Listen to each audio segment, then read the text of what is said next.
నమస్తే, నేను Naresh. Welcome to స్వతంత్ర బిగ్ టాక్. తెలంగాణలో ఫోన్ ట్యాపింగ్ వ్యవహారం ప్రకంపనలు సృష్టిస్తోంది. గత ప్రభుత్వ హయాంలో ప్రతిపక్ష నేతలు మొదలు ఉద్యమ సంస్థలు, వ్యాపారవేత్తలు ప్రైవేట్ వ్యక్తుల ఫోన్లను ట్యాప్ చేశారనే ఆరోపణలపై అరెస్ట్ అయిన మాజీ డిఎస్పీ ప్రణీత్రావు విచారణలో కీలక విషయాలు వెలుగుచూస్తున్నాయి. ప్రణీత్రావు ఫోన్ ట్యాపింగ్ కోసం ప్రత్యేక వ్యవస్థనే ఏర్పాటు చేసుకున్నట్లు తెలిపారు. విదేశాల నుంచి సాఫ్ట్వేర్ తెప్పించుకొని వేలాది మంది ఫోన్లు ట్యాప్ చేసినట్లు పోలీసులు గుర్తించారు. రేవంత్ రెడ్డి సహా పలువురు కీలక వ్యక్తుల ఫోన్లు ట్యాప్ అయినట్లు అధికారులు గుర్తించారు. ఆ మొత్తం డాటాను 2 వేరువేరు సర్వర్లలో సేవ్ చేశాడు ప్రణీత్రావు. అందుకు సహకరించిన పలువురు అధికారులను కూడా పోలీసులు అదుపులోకి తీసుకున్నారు. తాజాగా భూపాలపల్లి అదనపు ఎస్పీ భుజంగారావును అదుపులోకి తీసుకొని విచారిస్తున్నారు. ప్రణీత్రావు ఓ మీడియా సర్వర్ ఏర్పాటు చేయడం వెనుక కూడా పలు అనుమానాలు వ్యక్తమవుతున్నాయి. కాంగ్రెస్ అధికారంలోకి రాగానే ప్రణీత్రావు అలర్ట్ అవ్వడం, హార్డ్ డిస్క్లను ధ్వంసం చేయడం వెనుక ఎవరు ఆదేశాలున్నాయనే కోణంలో విచారణ సాగుతోంది. కాగా ప్రతిపక్ష నేతల కార్యకలాపాలపై నిఘా పెట్టడం, వారి ఫోన్లు ట్యాప్ చేయడం ద్వారా వ్యక్తిగత స్వేచ్ఛకు భంగం కలిగించడం వంటి చర్యల వెనుక రాజకీయ ప్రమేయం ఉందనే ఆరోపణలు వెలువెత్తున్నాయి. ఇదే అంశాన్ని ఇవాల్టి బిగ్ టాక్లో చర్చిద్దాం.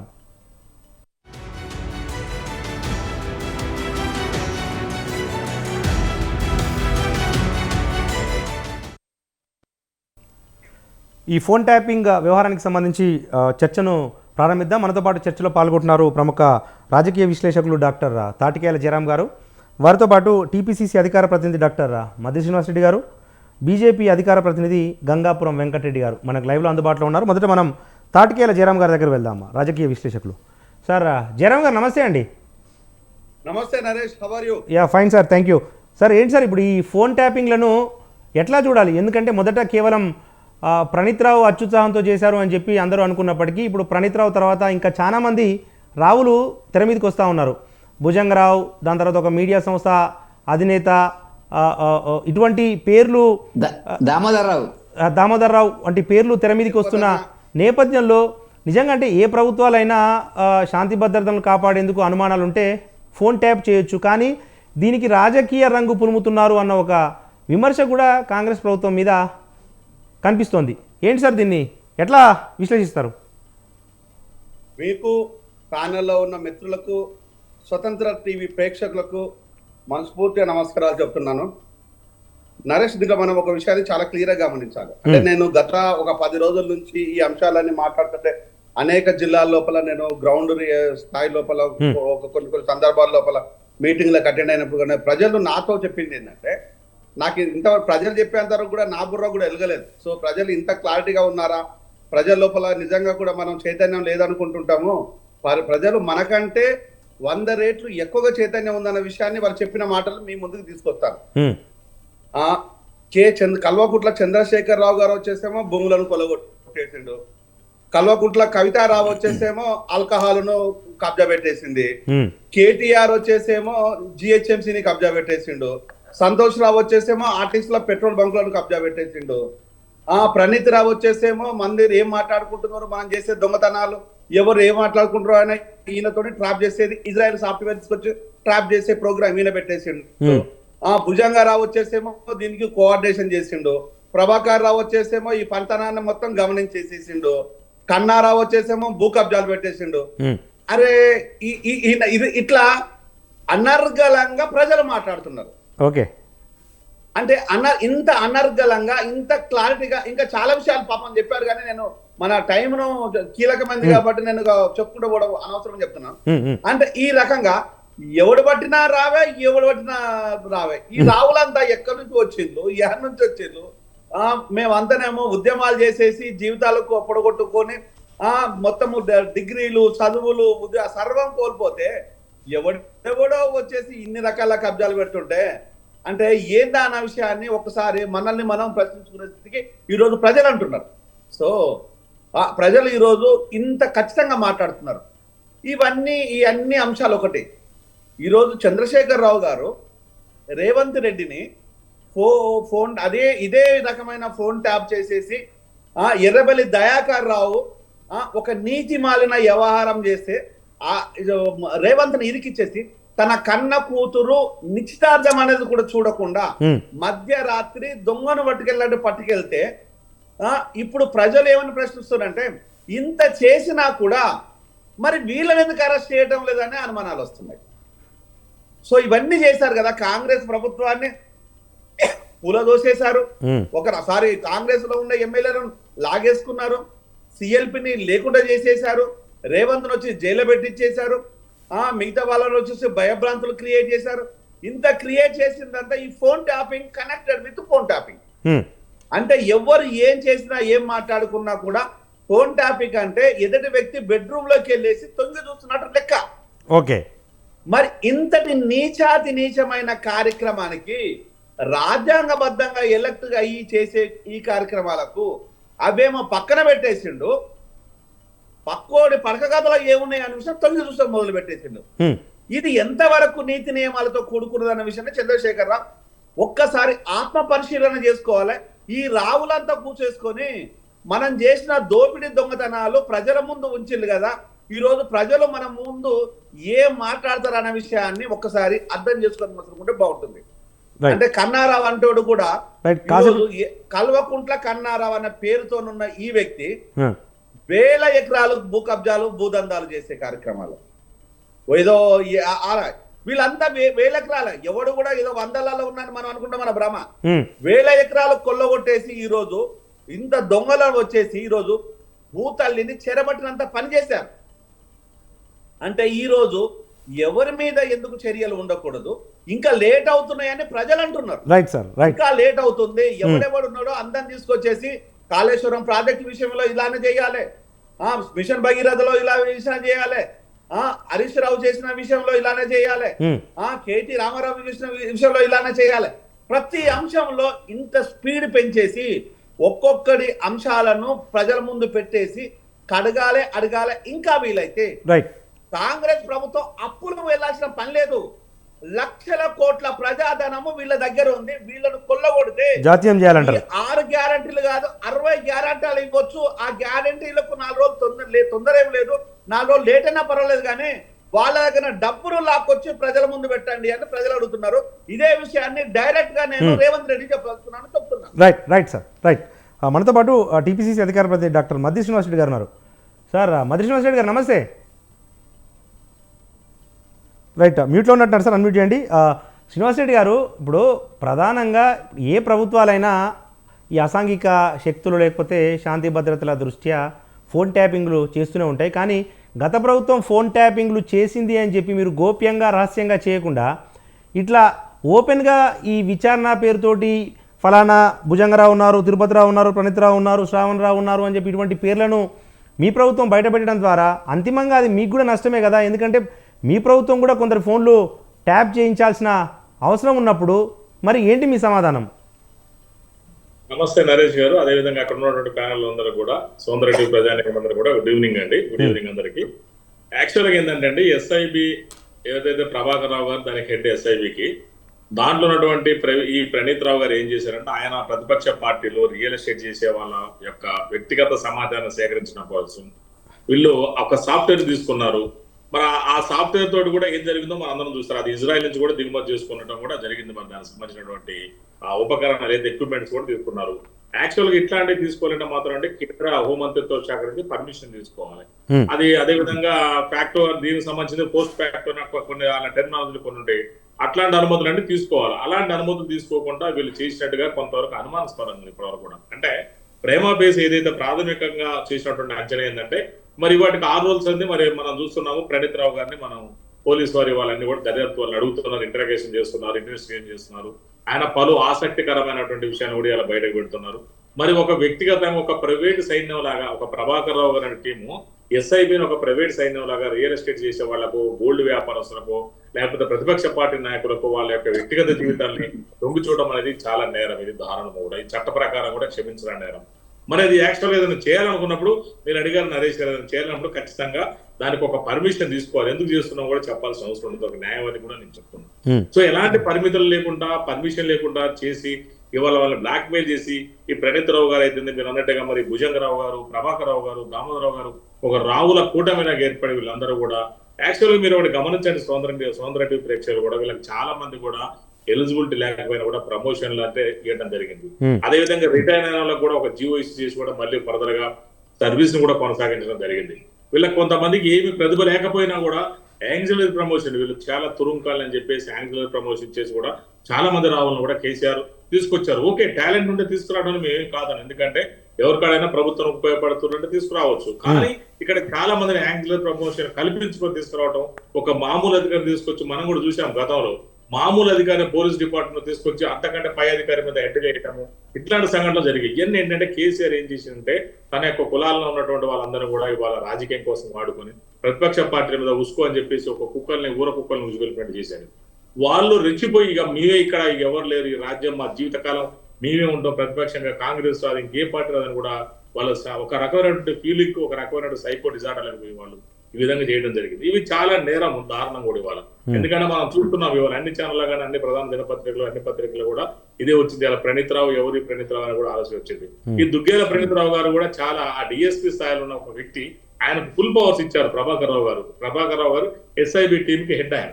మరి ఇవాళ మనం చూస్తున్నాం చాలా సార్లు కూడా రేవంత్ రెడ్డి గారు అప్పుడు ఉన్నప్పుడు కూడా ప్రతిపక్షంలో ఉండి చాలా సార్లు కూడా అన్నారు ప్రభాకర్ రావు గారు మీరు భారీ మూల్యం చెల్లించాల్సి వస్తుంది, మీరు ఫోన్ ట్యాపింగ్ చేస్తున్నాను కూడా యాక్చువల్ గా చాలా సార్లు రేవంత్ రెడ్డి గారు మన రాష్ట్ర ముఖ్యమంత్రి గారు చాలా సార్లు చెప్పారు.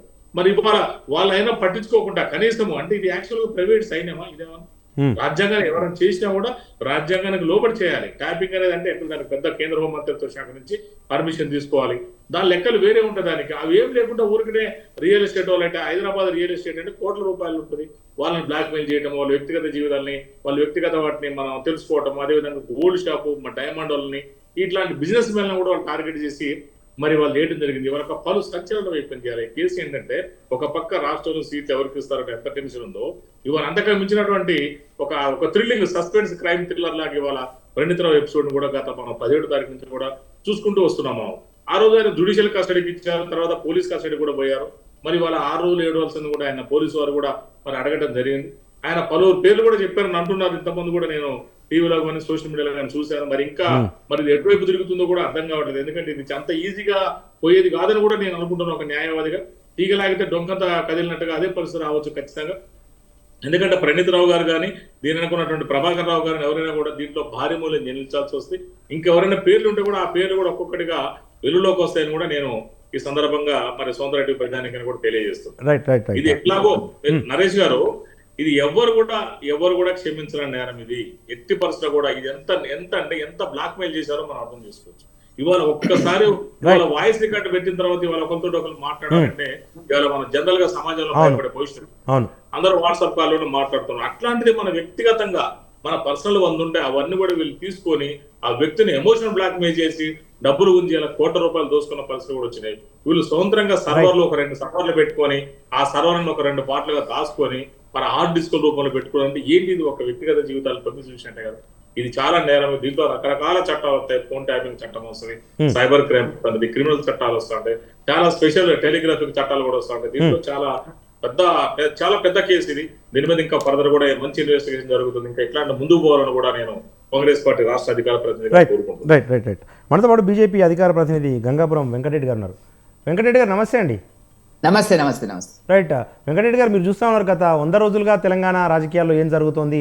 మొత్తం ఫోన్ ట్యాపింగ్ చుట్టూ విపక్షాలు అంటే అప్పటి విపక్షాలను టీఆర్ఎస్ ప్రభుత్వం ట్యాప్ చేసింది ఫోన్ ట్యాపింగ్ ద్వారా. ఇది టెలిగ్రాఫ్ యాక్ట్కు విరుద్ధం అని చెప్పి కూడా తెలుస్తూ ఉంది. ఈ నేపథ్యంలో ఈ కేసుకు సంబంధించి కేంద్రం ఏమైనా ఇన్వాల్వ్ అయ్యే అవకాశాలు ఉంటాయా? ఎందుకంటే ఒక రాష్ట్ర ప్రభుత్వం చేస్తే భవిష్యత్తులో మరికొన్ని రాష్ట్ర ప్రభుత్వాలు ఇట్లనే చేసుకుంటూ పోతే ఇంకా ఏంటి అంటే గోప్యత కానీ లేకపోతే పొలిటికల్ యాక్టివిటీస్ ప్రభుత్వం వినే అవకాశాలు ఉంటాయి కదా. ఇది అంతిమంగా ప్రజాస్వామ్యానికే చేటు కదా.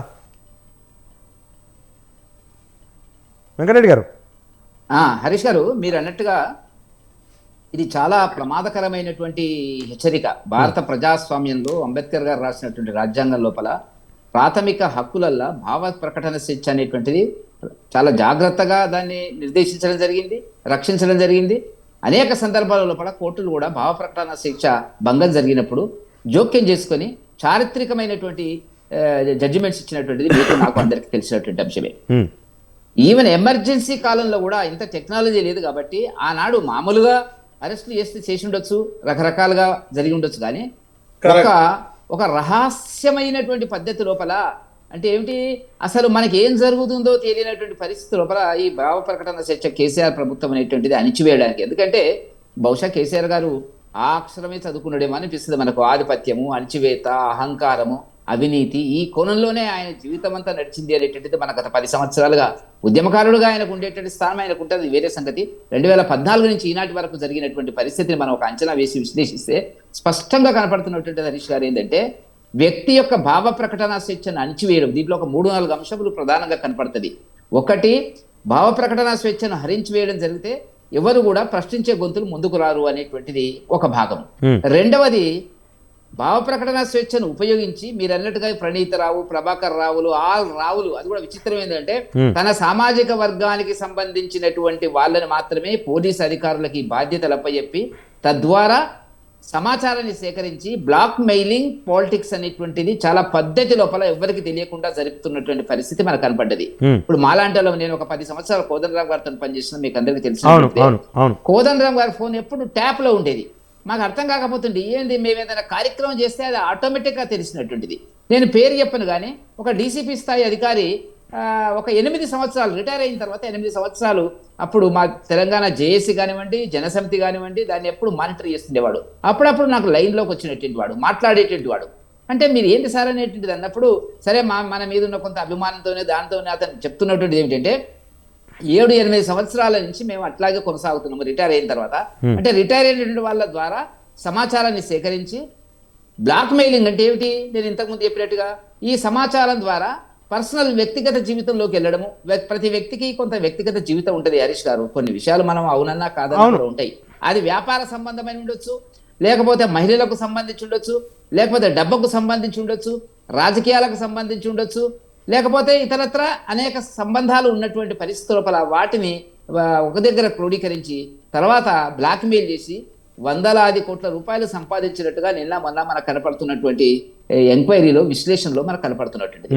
కాబట్టి చాలా ప్రమాదకరమైనటువంటిది. అంటే ఏ స్థాయిలో జరుగుతుంది అంటే, భారతదేశంలో బహుశా ఇట్లాంటి పరిస్థితి అనేక రాష్ట్ర ప్రభుత్వాలు ఉంటాయి, కాంగ్రెస్ ఉంటుంది, కమ్యూనిస్ట్ ఉంటుంది, బీజేపీ ఉంటుంది, రకరకాలు ఉంటాయి. కానీ ఈ స్థాయిలో ప్రజల హక్కులను, ప్రజల భావ ప్రకటన స్వేచ్ఛను ఉపయోగించి స్వార్థపూరితంగా కేవలం డబ్బు కేంద్రంగా మా బజార్లోకి రాకుండా అయిందంటే, అట్లా ఆ పరిస్థితి క్రియేట్ చేసినటువంటి పరిస్థితి ఇవాళ టీఆర్ఎస్, అది బీఆర్ఎస్, కేసీఆర్ గారికి చెందుతుంది. కాబట్టి దీని మీద పూర్తి దర్యాప్తు జరగాలని కోరుకుంటున్నాం. బీజేపీ పార్టీ దీని మీద పూర్తి దర్యాప్తు జరగాల. రాష్ట్ర ప్రభుత్వం, కాంగ్రెస్ ప్రభుత్వం దీన్ని చాలా సీరియస్గా తీసుకోవాలా. అన్ని దర్యాప్తుల్లాగా కాకుండా ఇప్పుడు కాళేశ్వరం లాగా ఇతరత్ర, ఇప్పుడు శ్రీనివాస్ యాదవ్ గారిది డైరీ డెవలప్మెంట్ సంబంధించినటువంటి ఎంక్వైరీలు, వీటన్నిటిలాగా కాకుండా ఒకవేళ మీరు అన్నట్టుగా దీనికి సంబంధించి ఇది పెద్ద ఎత్తున, ఎందుకంటే టెక్నాలజీకి సంబంధించినటువంటి అంశం కాబట్టి ఏ రకంగా వీళ్ళు టెక్నాలజీ ఇంపోర్ట్ చేసుకున్నారు, కేంద్ర ప్రభుత్వం అనుమతి ఉందా లేదా. ఎందుకంటే నాకు బాగా తెలుసు, డీసీపీ లెవెల్లో ఒక ఫోన్ ట్యాప్ చేయాలన్నప్పుడు డీసీపీ స్థాయిలో ఉండేటువంటి అధికారి యొక్క అనుమతి తీసుకోవాల్సిన అవసరం ఉంది. అంతవరకు నేను అడిగిన చాలా మంది ఈ టెలిఫోన్ ఆపరేటర్స్ సంస్థలు ఉన్నాయి కదా, ఎయిర్టెల్, వీళ్ళందరినీ అడిగినప్పుడు మేము డీసీపీ స్థాయిలో ఉండేటువంటి వ్యక్తి మాత్రమే మాకు మా అనుమతిస్తే మేము ట్యాప్ చేస్తాం సార్, లేకపోతే చెయ్యము అనేటువంటి పరిస్థితి వచ్చింది. కాబట్టి కాంగ్రెస్ ప్రభుత్వం దీన్ని ఒక ఛాలెంజ్గా తీసుకోవాలి తప్ప రాజకీయ అవసరాల కోసం ఏదో ఎంక్వైరీ చేసినట్టుగా భావించి వదిలిస్తే కాదు. నేను అంటున్నది ఏంటంటే, కేంద్ర ప్రభుత్వానికి సిబిఐ ద్వారా కానీ ఇతరత్ర ఇంకేదైనా ఎంక్వైరీ చేసేటువంటి పరిస్థితి, ఈడీ ద్వారా కానీ చేసేటువంటి పరిస్థితి, ఈడీ దీనికి సబ్జెక్ట్ కాకపోవచ్చు కానీ చేసేటువంటి పరిస్థితి అనేటువంటిది రావాలని కోరుకుందాము. ఆ రకంగా చేసినప్పుడే దీనికి ఒక పరిష్కారం దొరుకుతుంది తప్ప కేవలం పార్టీ, కాంగ్రెస్ పార్టీ తన ప్రచారం కోసము రకరకాలుగా ఉండేది. ఎందుకంటే ఆల్రెడీ 100 రోజులు దాటింది, దేని మీద కూడా ఒక ముందుకు వెళ్ళడం లేదు. అవినీతికి సంబంధించినటువంటి దాంట్లో కానీ, కాళేశ్వరం సంబంధించినటువంటి దాంట్లో కానీ, ఇప్పుడు దీంట్లో కానీ దీని ఎంక్వైరీ ఒకవేళ ఈ లెవెల్లో పోలీసులు, ఎందుకంటే చేస్తున్నటువంటి పోలీసులు కూడా వాళ్ళ కింద పనిచేసిన వాళ్ళు, వాళ్ళకు ఉండే సంబంధాలు హరీష్ గారు మీరు గమనించవలసినటువంటి ముఖ్యమైన అంశము. అందువల్ల ఏంటంటే, ఒక నిష్పాక్షికమైన దర్యాప్తు సంస్థ ద్వారా తెలంగాణ ప్రభుత్వము ఈ దర్యాప్తు చేసి ఎవరైతే దోషులు ఉన్నారో కఠిన శిక్ష, భవిష్యత్తులో ఇట్లాంటి భావ ప్రకటన స్వేచ్ఛ హరించేటువంటి వ్యక్తికి కావాల్సినటువంటిది తిండి కంటే మొదలు మా భావ ప్రకటన స్వేచ్ఛ, తాను మాట్లాడేటువంటి స్వేచ్ఛ కావాలి. వీటన్నిటినీ మరి ప్రభుత్వం అనేటువంటిది గత ప్రభుత్వం అణిచివేసింది. కాబట్టి ఇప్పటికైనా సంతోషిద్దాం, ఈ ప్రభుత్వం దాన్ని కొంత దర్యాప్తు చేస్తున్నది, దాన్ని ముందుకు తీసుకుపోవాలా. తుది వరకు తీసుకుపోయేటువంటి పరిస్థితి ఉండాలి తప్ప తమ రాజకీయ అవసరాల కోసం కాంగ్రెస్ దీన్ని వాడుకుంటే మాత్రం ప్రజలు క్షమించరు అని చెప్పి మీ టీవీ ద్వారా నేను సమాజానికి తెలియజేస్తుంది. రైట్. జయరామ్ గారు, అంటే ఇప్పుడు సహజంగా అడపాదడప ఈ ఫోన్ ట్యాపింగ్ల అంశం అనేది వెలుగులోకి వస్తూనే ఉంటుంది ఇక్కడో అక్కడో. కానీ గత 10 సంవత్సరాలుగా ఈ స్థాయిలో ఈ తెచ్చుకున్న తెలంగాణలో, ఎందుకంటే సీమాంధ్ర పాలకుల చేతిలో తెలంగాణ బందీ అయిపోయింది, ఇక్కడ స్వేచ్ఛ లేదు, వాక్ స్వాతంత్రం లేదు అని చెప్పి తెచ్చుకున్న ఈ తెలంగాణలో అలాంటి ఘటనలే గత 10 సంవత్సరాలుగా పునరావృతమైనట్టుగా మనకి ఇప్పటివరకు అయితే కేసు జరుగుతున్న తీరును బట్టి అయితే అర్థమవుతా ఉంది. ఎందుకు ఆ స్థాయిలో జరిగింది? అంటే విపక్షాలు ఉండకూడదన్న ఉద్దేశమా, లేకపోతే అందరి జుట్టు తన చేతిలో పెట్టుకోవాలన్న తాపత్రయమా? ఎట్లా చూడాలి సార్ దీన్ని? అంటే నరేష్, దీంట్ లోపల నాకు కొంతమంది మిత్రులు, కొంతమంది ఉన్నతాధికారులు, శ్రేయోభిలాషులు, అంటే ప్రజల మీద కొంత అయ్యో పాపం అనుకునే ఉన్నతాధికారులు, పోలీస్ అధికారులు చాలా మంది ఉన్నారు. అలాంటి అధికారులు మాటలలో నేను విన్నది, నాకు అర్థమైంది ఏంటంటే ఈ సాఫ్ట్వేర్ ని ఇజ్రాయెల్ దేశం నుంచి తెప్పించినట్టు ఈ సాఫ్ట్వేర్ కు అయిన ఖర్చు దగ్గరగా 1000 కోట్ల వరకు ఖర్చు పెట్టేసి 1000 కోట్ల వరకు ఖర్చు పెట్టి సాఫ్ట్వేర్ తీసుకొచ్చేసి 50 మంది నుంచి 150 మంది వరకు కొన్ని ఏరియాస్ లోపల, ఒక్కొక్క ఏరియాస్ లోపల కొంతమందిని పెట్టేసి వర్క్ చేపిస్తున్నట్టుగా, మెయిన్ వర్క్ వచ్చేసి ఓన్లీ రావ్స్ వెలమా కమ్యూనిటీని కొంతమందిని అమెరికాలో గ్యాదర్ చేసి అక్కడి నుంచి కూడా ఆపరేట్ చేస్తున్నట్టుగా వీళ్ళ కొన్ని అంచనాలు ఉన్నాయి. వాళ్ళు అదే విషయాలు మాట్లాడి ఈ రోజు నిజంగా ఇంత దుర్మార్గంగా ఉంటుందా, ఇంత దౌర్భాగ్యంగా ఉంటుందా అనేది ఒక చాలా నీతి మంత్రులు, చాలా గొప్ప వాళ్ళు మాట్లాడుకున్న విషయాలు. ఎందుకంటే మంచి మాట్లాడుకున్న వాళ్ళు ఎవరైనా గొప్ప వాళ్ళే. వాళ్ళు మాట్లాడుతుంటే మనకు తెలియకుండా భయాలు వేస్తుంటాయి. అంటే ఇన్ని డబ్బులు 700కు పైచులకు 1000 కోట్ల వరకు, 700 నుంచి 1000 కోట్ల వరకు ఖర్చు, దాన్ని మెయింటైన్ చేయడానికి నెలసరి జీతాలు, దానికి సంబంధించిన వరకు సాఫ్ట్వేర్ ఎంప్లాయీస్, దానికి ఒకే కులం నుంచి రిక్రూట్ చేయటం. ఇక్కడ మీరు అండర్లైన్ గమనించాల్సింది ఏంటంటే ఒకే ఒక్క ఇదే రావుస్ కుటుంబం నుంచి వచ్చిన కులాల నుంచి మాత్రమే రిక్రూట్ చేయటం, వీళ్ళని 24/7 పని చేయించటము, ఎవరు ఎక్కడికి పోతున్నారో ఏంటిది అనేది ఉన్నతాధికారులు కావచ్చు, లేకపోతే మనకు వ్యతిరేకంగా ఉన్న వ్యక్తులు కావచ్చు, ప్రతిపక్ష పార్టీలు కావచ్చు, ఇతర పార్టీ అధినేతలు కావచ్చు, లేకపోతే ఉద్యమ నేతలు కావచ్చు, మాలాంటి మీలాంటి వాళ్ళ వ్యక్తులు ఉండొచ్చు. దీంట్లో ప్రతి ఒక్కరి ఫోన్ ట్యాపింగ్ లోనే ఉన్నారు. అంటే ఒక్కసారిగా నేను గమనించిన విషయాలు ఏంటంటే రాష్ట్ర ప్రభుత్వం పోయిన తర్వాత, కాంగ్రెస్ వచ్చిన తర్వాత ప్రజలందరూ ఎవరు నమ్మినా నమ్మకున్నా ఇదే మాట చెప్పారు. మేము ఈ రోజు నుంచి ఊపిరి పీల్చుకుంటున్నామని ఎంప్లాయీలు అదే అన్నారు, విద్యార్థులు అదే అన్నారు, ఉద్యమకారులు అన్నారు, మేధావులు అన్నారు, ప్రతి ఒక్క బిడ్డ అదే అన్నారు. అంటే అంత స్ట్రెస్ కు గురి చేసేయడం, ఎందుకు అంత స్ట్రెస్ గురి చేయడం అంటే ఇంత అహంకారము, ఇంత అహంభావం దేవుడి కోసం. అధికారం ఎవడి సొత్తు కాదు, జీవితకాలం మొత్తం అధికారంలో ఎవడు ఉండడు. ఈరోజు ఒక గొప్ప విషయం చెప్పిండు అన్న, ఇందిరాగాంధీ ఎమర్జెన్సీ లోపల కూడా అప్పుడు సాఫ్ట్వేర్ లేదు కాబట్టి, సరే ఉంటే వేరు విషయం, తర్వాత విషయం, అప్పుడు ఇలాంటి దుర్మార్గమైన చర్యలు చేయలేదు. It's true. ఆ రోజు కొంతమంది నాయకులనే టార్గెట్ చేసి జైల్లోకి పంపించారు, కానీ ప్రజలకు ఎలాంటి ఇబ్బంది కలగలేదు. అది అందరికి తెలిసిన విషయమే. జనతా పార్టీలో ఉన్న నాయకులను డెఫినెట్ గా చేశారు, ఆమె కూడా ఒప్పుకున్నారు. లండన్ లో ఇచ్చిన ఇంటర్వ్యూలో చాలా క్లియర్ గా చెప్పారు ఎందుకు చేశారు, ఎందుకు కావాలని కూడా చెప్పేశారు. సో దాని ప్రతిఫలాన్ని కూడా అనుభవించారు, అది వేరే విషయం. కానీ అంత గౌరవంగా చెప్పారు. కానీ ఈరోజు కేసీఆర్ నమ్మక ద్రోహంగా వెన్నుపోటు పొడిచే విధంగా ఈరోజు ఫోన్ ట్యాపింగ్ చేయడం, ఇది క్షమించరాని విషయం. ఈ రోజు ఇంతమంది అధికారులను తీసుకొచ్చి నువ్వు రోడ్డు మీద పెట్టేసి, అధికారులు నీ పాలేళ్లలాగా, నీ కుటుంబ సభ్యుల్లాగా, నీ సొత్తులాగా ఈరోజు తెలంగాణ ప్రభుత్వం అంటే నేను మాత్రమే ఉంటా అనుకోవడము, ఈ అహంకార అహంభావం దేనికోసం? ఈరోజు కుప్ప కూలితే చెల్లా చెదురైపోయింది. ఈరోజు చెల్లా చెదురైంది. కొడుకు ఏ కేసులో పోతాడో తెలియదు, అల్లుడు ఎప్పుడు ఉంటాడో ఎప్పుడు పడుకోడో నిద్రలు ఉండవు, బీపీతో చచ్చిపోతున్నారు. మన కులం వాళ్ళకైతే ఈరోజు నిద్రనే లేదు. దయకార్ లాంటోడికైతే ఈరోజు ఏ రకంగా ఉందో వర్ణనాతీతం.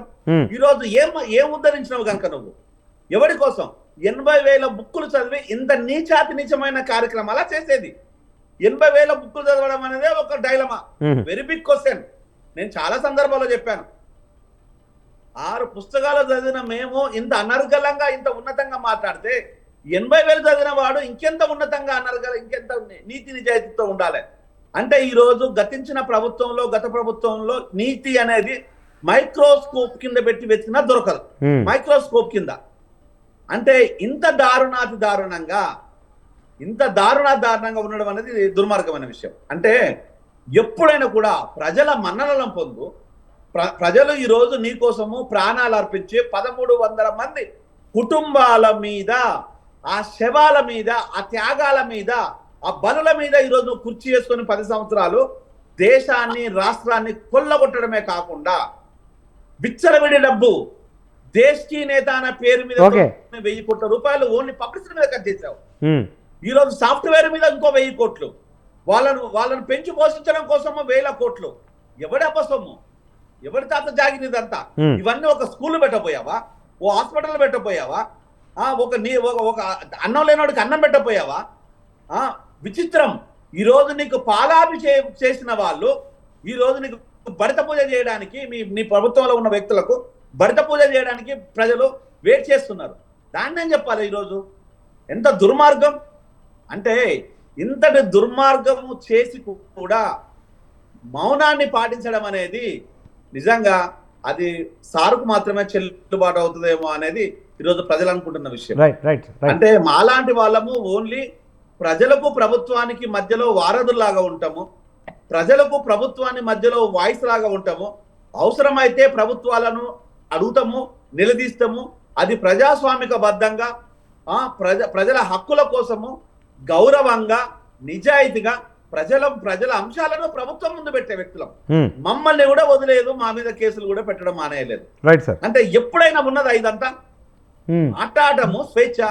మేము చదువుకున్నాము, రాజ్యాంగాన్ని చదివాము, రాజ్యాంగంలో ఉన్న విషయాలను తెలుసుకున్నాము, రాజరిక పూటలు తెలుసుకున్నాము, ఈ అంశాలు ప్రజల లోపల ఉన్న బాధలను చూసాము, ఆ బాధల కన్నీళ్లలో మేము భాగమయ్యాము. మీ ముందు పెట్టాం. మీ ముందు పెడితే ఆ ముందు పెట్టడానికి కూడా వీల్లేదని చెప్పి ధర్నా చౌక్ను బంద్ చేశావు. ఉద్యమంతో నిర్మించబడిన నీ పార్టీ, ఉద్యమంతో ఈ రోజు ఊపిరి పోసుకున్న టిఆర్ఎస్ ను చంపినవు, బిఆర్ఎస్ ను బతికించినవు. బిఆర్ఎస్ నిన్ను, నీ కుటుంబాన్ని, వీలవుతే నీ పార్టీని సర్వం మింగేసింది. ఆ పాపం ఎవరిది? ఆ పాపం ఎవరు పెట్టమని చెప్పలేదు, ప్రతి ఒక్క నోళ్ళు కాదు కడుపులు కొట్టిండు అని చెప్పడంలో ఎలాంటి ఆశ్చర్యం లేదు, దీంట్లో అతిశయం కూడా లేదనేది వాస్తవం. మనతో పాటు టీపీసీసీ అధికార ప్రతినిధి డాక్టర్ మధు శ్రీనివాస్ రెడ్డి గారు ఉన్నారు. మధు శ్రీనివాస్ రెడ్డి గారు, సరే ఇప్పుడు మనం చెప్పుకున్న పేర్లు భుజంగారావు గారు కానీ, తిరుపతిరావు గారు, ప్రణీత్ రావు, శ్రావణ్ రావు, ప్రభాకర్ రావు, ఇట్లా ఇంకా మరికొంతమంది పేర్లు కూడా తెర మీదకి వచ్చాయి. కానీ కేవలం పోలీస్ శాఖ లేకపోతే ఇంటెలిజెన్స్ శాఖ అధికారులే కొంతమంది అంటే జమై ఇటువంటి చర్యకు పాల్పడ్డారు అని చెప్పి కాంగ్రెస్ పార్టీ భావిస్తుందా, అనుమానిస్తుందా? లేకపోతే దీని వెనక రాజకీయ నేతల హస్తం ఉందన్న అభిప్రాయం ఏమైనా ఉందా? ఒకవేళ అదే ఉంటే మరి ఇంతవరకు ఎందుకు రాజకీయ నాయకులను టచ్ చేయలేదనేది ఒక ప్రశ్న. అంటే ఇప్పుడు నరేష్ గారు, నేనేమనుకుంటున్నానంటే ఖచ్చితంగా దీని వెనక రాజకీయ నాయకుల ప్రమేయం ఉంటుంది. ఎందుకంటే మాజీ డిఎస్పీ దుర్గ్యాల ప్రణీత్ రావు గారు ఓన్ గా అంత ఈజీగా చేయడం అనేది అంత అసంభవం. ఎందుకంటే ఆయన ఎస్ఐబికి ఒక ఆఫీసర్, అలా ఒక ఆఫీసర్ మాత్రమే, హై లెవెల్ ఆఫీసర్, తర్వాత లెవెల్ ఆఫీసర్. సో అలా ప్రభాకర్ రావు గారు ఎడ్డున్నారు. 2010 నుంచి కూడా ఆయనకి ప్రభాకర్ రావు గారు ఎడ్డున్నారు.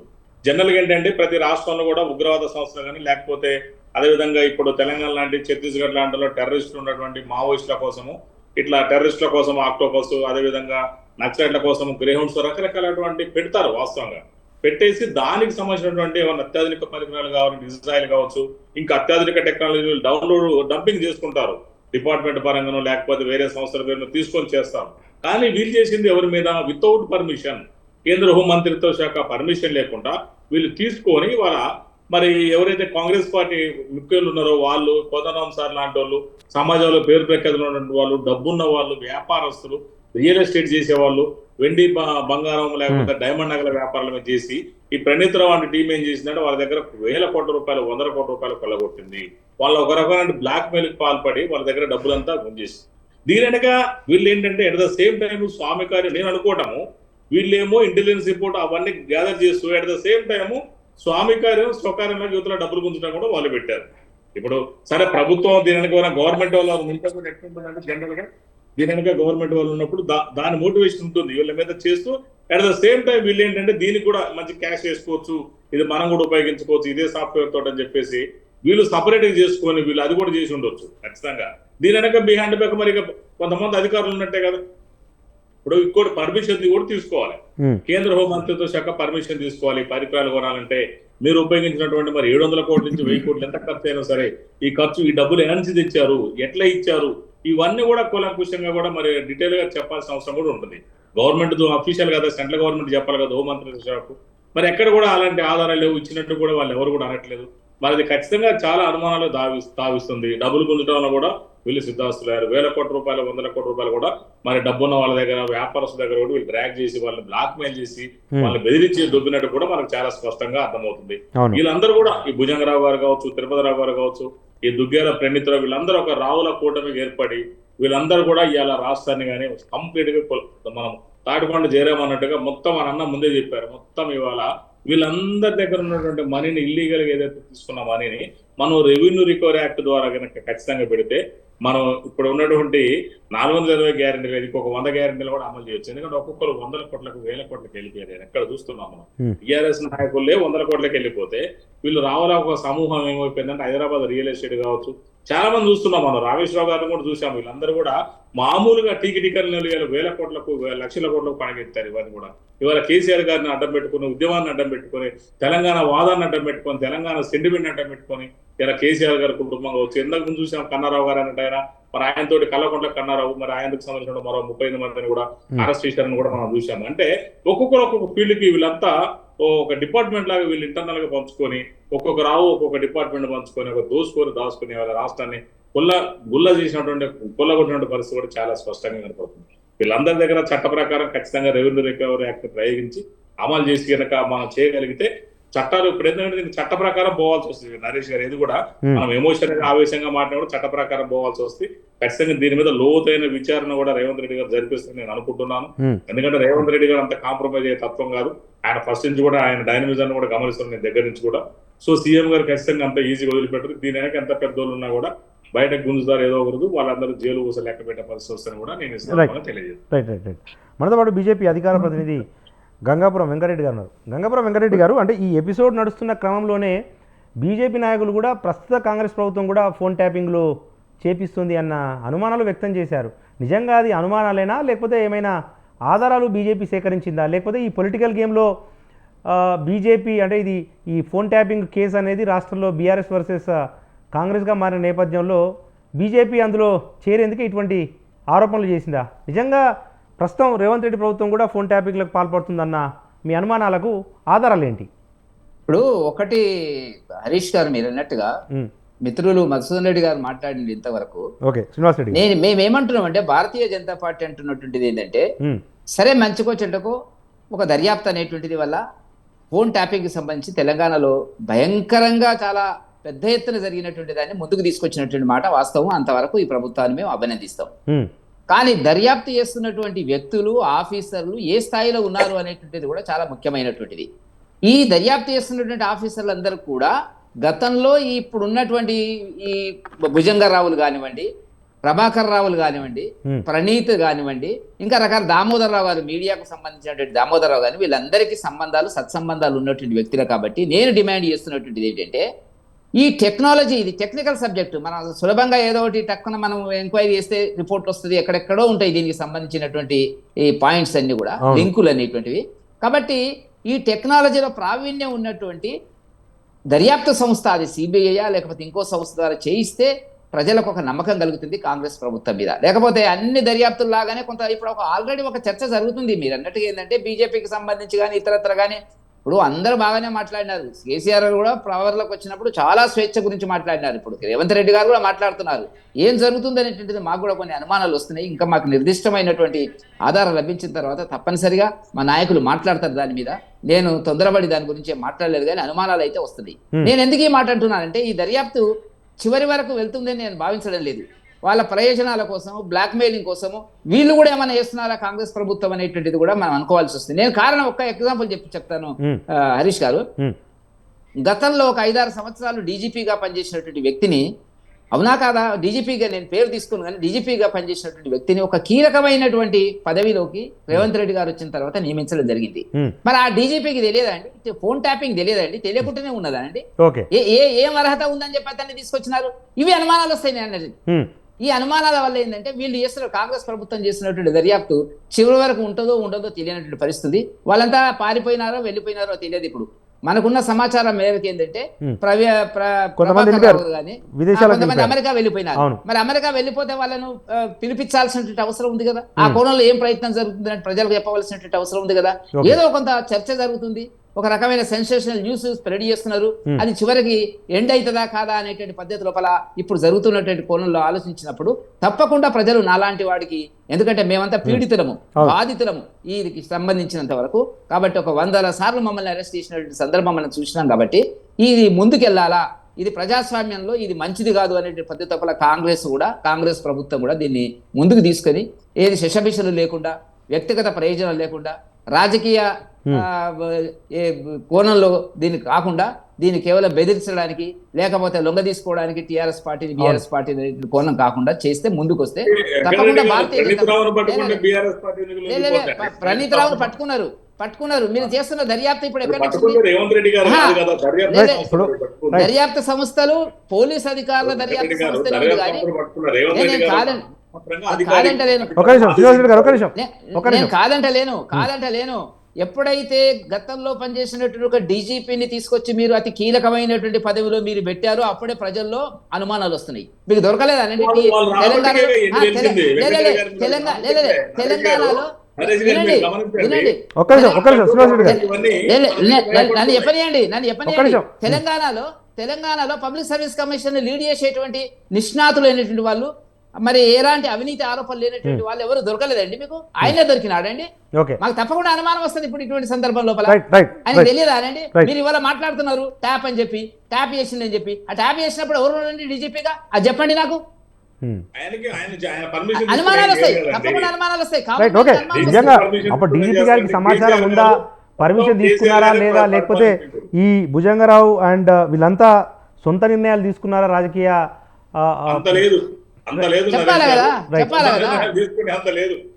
Okay, right. ఒక్క నిమిషం. మనతో పాటు ప్రముఖ రాజకీయ విశ్లేషకులు తాటికేల జయరాం గారు ఉన్నారు. జయరాం గారు, అంటే ఇప్పుడు తెలంగాణలో ఫోన్ ట్యాపింగ్ అంశానికే పరిమితం కాకుండా దేశవ్యాప్తంగా విపక్షాలు ఇన్వాల్వ్ అయిన కేసులకు సంబంధించి దర్యాప్తు ముగింపు దశకు రావట్లేదు. ఇప్పుడు దేశంలో సిబిఐ కేసులు చూసుకున్న కన్విక్షన్ రేట్ 3% మించి లేదు. ఈడీ కేసులు చూసుకుంటే ఇక కన్విక్షన్ రేటు, అంటే నేరం నిరూపితమైంది కేవలం 0.45%, నాట్ ఈవెన్ 0.5%. అంటే విపక్షాల వ్యక్తిత్వాన్ని తోడేందుకు, లేకపోతే విపక్షాల నాయకులను లొంగ తీసుకునేందుకు, లేకపోతే తమ పార్టీకి లాక్కునేందుకే అధికార పార్టీ ఇటువంటి దర్యాప్తులను వినియోగించుకుంటుంది తప్ప నిజంగా నిజాల నిగ్గు తేల్చడమో, లేకపోతే అసలు ఆ కేసుకు సంబంధించి ఏమైందో అన్న అంశం మీద ఆయా ప్రభుత్వాలు పెద్దగా ఇంట్రెస్ట్ చూపించట్లేదు అన్న ఒక అభిప్రాయము, ఆవేదన కూడా సామాన్య ప్రజల్లో వ్యక్తం అవుతా ఉంది. ఏం చెప్తారు? ఇది కరెక్ట్ అండి, మీరు అడిగింది 100% కరెక్ట్. సామాన్య లోపల ఒక డౌట్ ఉంది. అంటే మీకు కాంగ్రెస్ 10 సంవత్సరాల పాలన లోపల 76 కేసులు మాత్రము రిజిస్టర్ చేశారు 2004 నుంచి 14 వరకు. సో 2014 నుంచి ఇప్పటి వరకు బీజేపీ ప్రభుత్వం లోపల దగ్గరగా 496 కేసులు రిజిస్టర్ చేశారు. ఓకే, ఈ అంటే సగటున ఒక 500 కేసులు వేసుకోండి. ఈ 500 కేసుల లోపల ఇప్పటి వరకు మనకు ట్రయల్కి వచ్చిన కేసులు వచ్చేసి 112 కేసులు, కన్విక్షన్ అయిన కేసులు వచ్చేసి 24.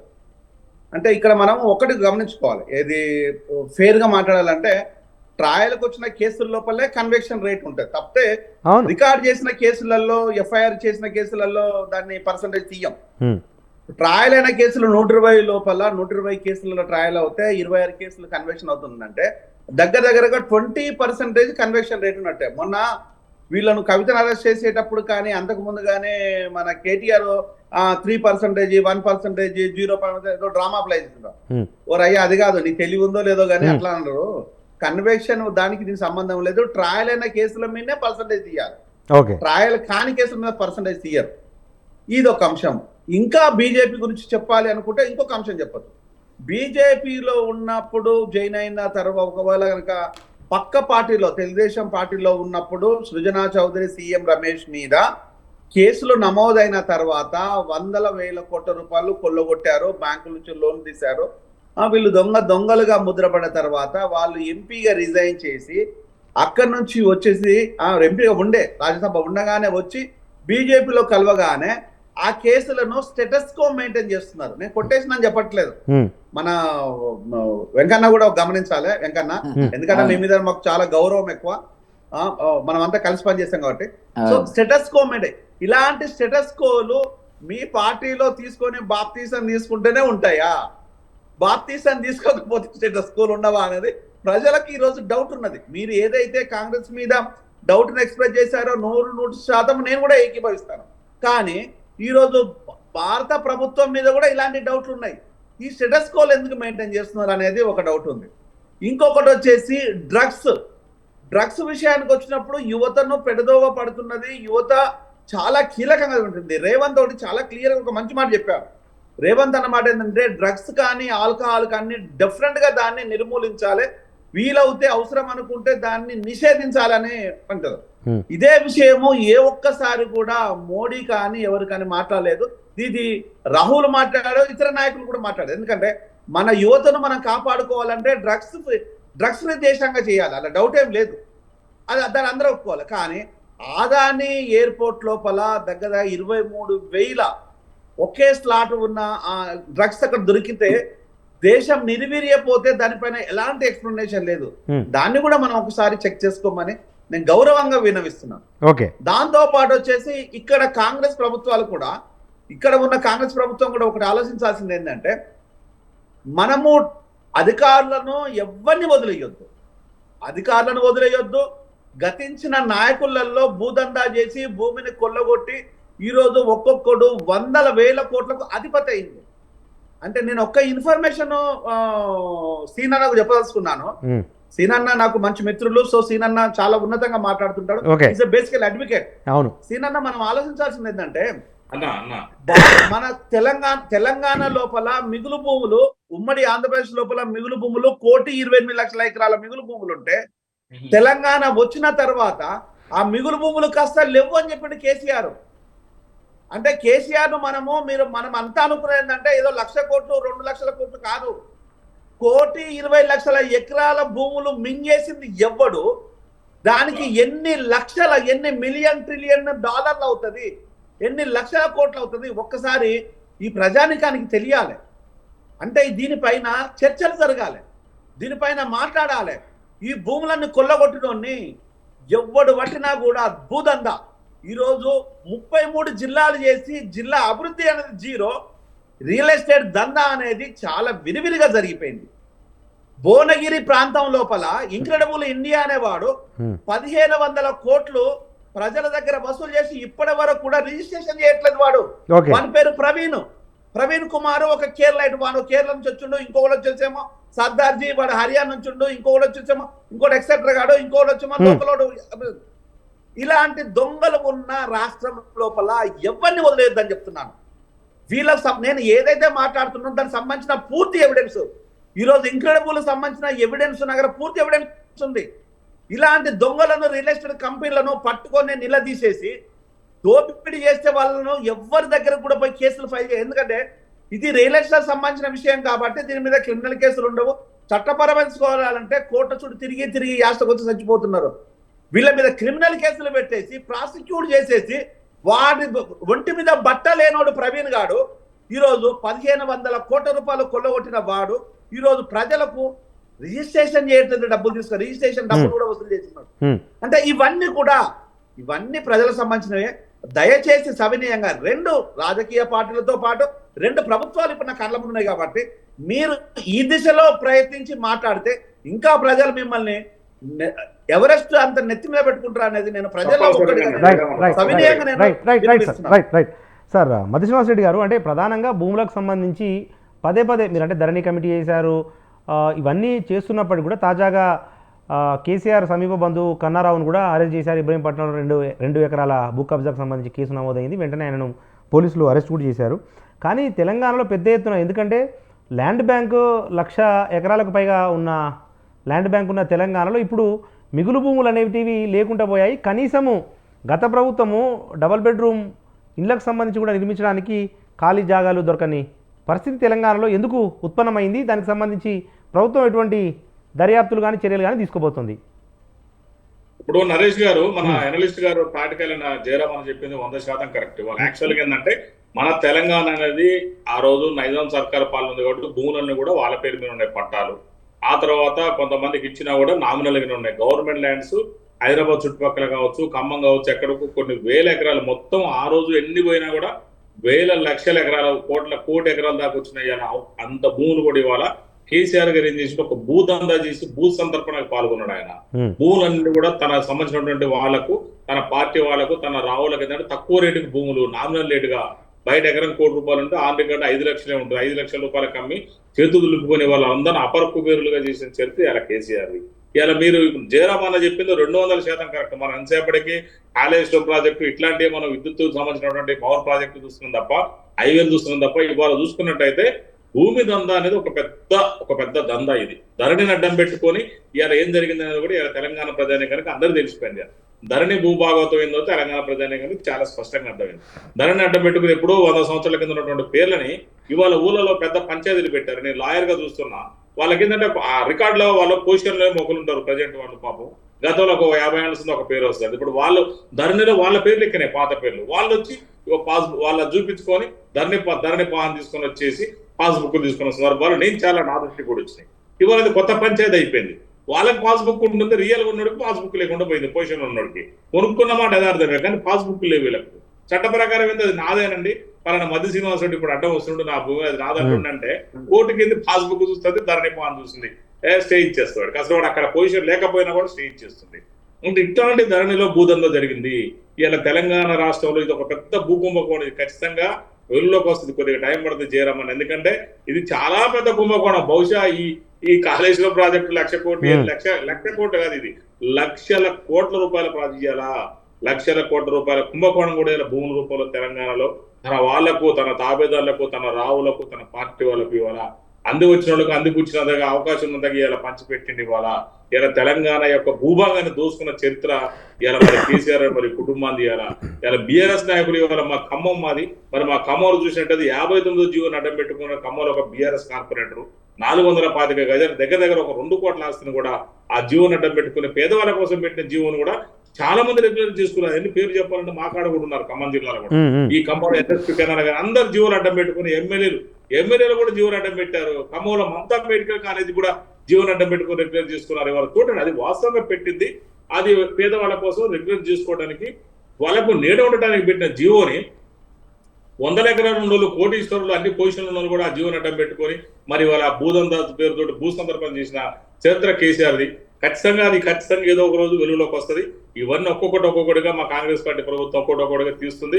ఇలా తెలంగాణ ప్రజానికి చాలా స్పష్టంగా అర్థం చేసుకుంటున్నారు. ఇవాళ తెలంగాణ ప్రజానికి ఎందుకు కర్రు కాల్చి వాద పెట్టారు నరేష్ గారు, ఇట్లా చేస్తున్నారు కాబట్టి చాలా మందికి అర్థమైపోయింది. కాకపోతే ఇంత ఊహించలేదు జయరామన్ అన్నట్టుగా ఇన్ని లక్షల కోట్లు ఇంత అనుకోవట్లే ఎవరు కూడా. ఏదో జరిగింది అవినీతి కానీ ఇన్ని లక్షల కోట్ల లేకపోతే గుళ్ళింగాన్ని మింగిన చరిత్ర ఇలా కేసీఆర్ గారు కానీ ఇలా టీఆర్ఎస్ బీఆర్ఎస్ నాయకులతో కూడా నేను ఈ సందర్భంగా చాలా స్పష్టంగా చెప్తున్నా. ఇప్పటికీ వాళ్ళు ఇవాళ 39 మంది ఎమ్మెల్యేలు కూడా ఇలా వాళ్ళ ఒక్కరు కూడా మరి అందరూ కూడా ఉండే పరిస్థితి లేరు. ఇవాళ 30 మంది దాకా వెళ్ళిపోయేటట్టున్నారు. మరి బీఆర్ఎస్ ఎంపీలు కూడా లేని పరిస్థితి. ఇవాళ ఆ అల్ల ఎంపీలు ఉండడానికి కేసీఆర్ నాయకత్వం వాళ్ళు అసలు కూడా యాక్సెప్ట్ చేయట్లేదు. వాళ్ళందరూ కూడా వాళ్ళకి నచ్చిన పార్టీలకు పోతున్నారు. ఇలా ఆ రోజు కేసీఆర్ గేట్లు తెరిచారు, ఇలా ఆయన గేట్లు మూసినా కూడా వాళ్ళు దూకిపోయేటట్టున్నారు కూడా. ఎందుకంటే కేసీఆర్ తోటి ఉంటే మనకేం లేదని వాళ్ళకి అర్థమైపోయింది. వాళ్ళు మరి మనం అందరూ చూస్తున్నాం ఇవాళ. మరి రేపు భవిష్యత్తులో ఈ ధరణి మీద డెప్త్ గా ఆల్రెడీ కమిటీ చేయడం జరిగింది. మరి దానికి సంబంధించినటువంటి అధికారులు కోదండరెడ్డి గారు ఉన్నారు, భూమిశ్వరుడు గారు, కొంతమంది మెంబర్ తోడు కూడా దాని మీద కమిటీ చేశారు. వాళ్ళు దాని మీద డెప్త్ గా స్టడీ చేస్తారు. అప్పుడప్పుడు టెంపరీ కూడా మధ్యంతరంగా కూడా కొన్ని రిపోర్ట్లు ఇస్తున్నారు. మనం కూడా పేపర్లలో టీవీలలో చూస్తున్నాము. అది ఏదో ఒక రోజు చిలికి గాలి అనేది దాని మీద మళ్ళీ పూర్తి విజయం జరగడం ఖాయమని కూడా నేను సందర్భంగా తెలియజేస్తాను. రైట్. మనతో పాటు బీజేపీ అధికార ప్రతినిధి గంగాపురం వెంకటరెడ్డి గారు ఉన్నారు. ఏంటి సార్, ఇప్పుడు లోక్సభ ఎన్నికలు వస్తున్న నేపథ్యంలో కావాలనే కవితను అరెస్ట్ చేశారనేది ఒక బీజేపీ మీద ఒక విమర్శ. ఎందుకంటే ఇంతకాలము పెద్దగా ఈ లిక్కర్ కేసుకు సంబంధించి దాదాపు 2 సంవత్సరాల క్రితం కేసు నమోదైతే నోటీసులు పంపారు. ఆ నోటీసులకు కవిత హాజరు కాలేదు, కేజ్రీవాల్ హాజరు కాలేదు. కానీ ఒక ముఖ్యమంత్రిని ఢిల్లీలో ఒక ముఖ్యమంత్రిని అరెస్ట్ చేశారు, ఇక్కడ ఎమ్మెల్సీని అరెస్ట్ చేశారు. ఏంటి అంటే బీజేపీ ఎటువంటి సందేశం ఇవ్వదలుచుకుంది ప్రజలకు? ఇప్పుడు ఒకటి హరీష్ గారు, మీరు మంచి ప్రశ్న అడిగారు. నేను ఇంతకుముందే కిషన్ రెడ్డి గారితో కూడా మాట్లాడాను. ఒకటి చాలా స్పష్టంగా కనపడుతుంది ఏంటంటే, కవితకు సంబంధించిన లిక్కర్ కేసుకు సంబంధించినటువంటి కాలం సుమారుగా మనం 2 సంవత్సరాల నుంచి వివిధ కోణాల్లో వివిధ సమయాల్లో మనం పరిశీలిస్తున్నటువంటిది దర్యాప్తు సంస్థలు చేస్తున్నాయి. ఇప్పుడు రేవంత్ రెడ్డి గారికో లేకపోతే ఇంకోవరకో నీకో నాకో ఎంబడే అరెస్ట్ చేయాలా అనేటువంటిది మన కోరిక ఉంటే ఉండవచ్చు. కానీ దర్యాప్తు సంస్థలు, మీరు అవునన్నా కాదన్నా కూడా ఈ దర్యాప్తు సంస్థలను ప్రారంభించింది, స్టార్ట్ చేసింది చట్ట ప్రకారంగా కాంగ్రెస్ ప్రభుత్వం అండి. వాటిలో బీజేపీ వచ్చిన తర్వాత ఏం మార్పులు చేయలే. అదే కోణంలో పకడ్బందీగా జరుగుతున్నది కార్యక్రమాలన్నీ కూడా దర్యాప్తు సంస్థలు. వాటిని నమ్మాల ముందు. నమ్మకుండా ఇవాళ కాంగ్రెస్ చేస్తున్నటువంటిది ఏమిటంటే మీరు ఒకటే. ఇవాళ నేను స్ట్రేట్గా అడుగుతున్నాను మధుసూదన్ రెడ్డి గారిని. నిన్న రాహుల్ గాంధీ గారు కాంగ్రెస్ హైకమాండ్ ఇండియా గ్రూప్ పార్టీకి సంబంధించినటువంటి మీటింగుల్లో కానీ కేజ్రీవాల్ అరెస్టును తీవ్రంగా ఖండించినారు. అంటే కేజ్రీవాల్ అరెస్టును ఖండించినారా, కవిత అరెస్టును కూడా ఖండిస్తున్నారా? ఇవాళ చెప్పాల్సిన అవసరం ఉంది.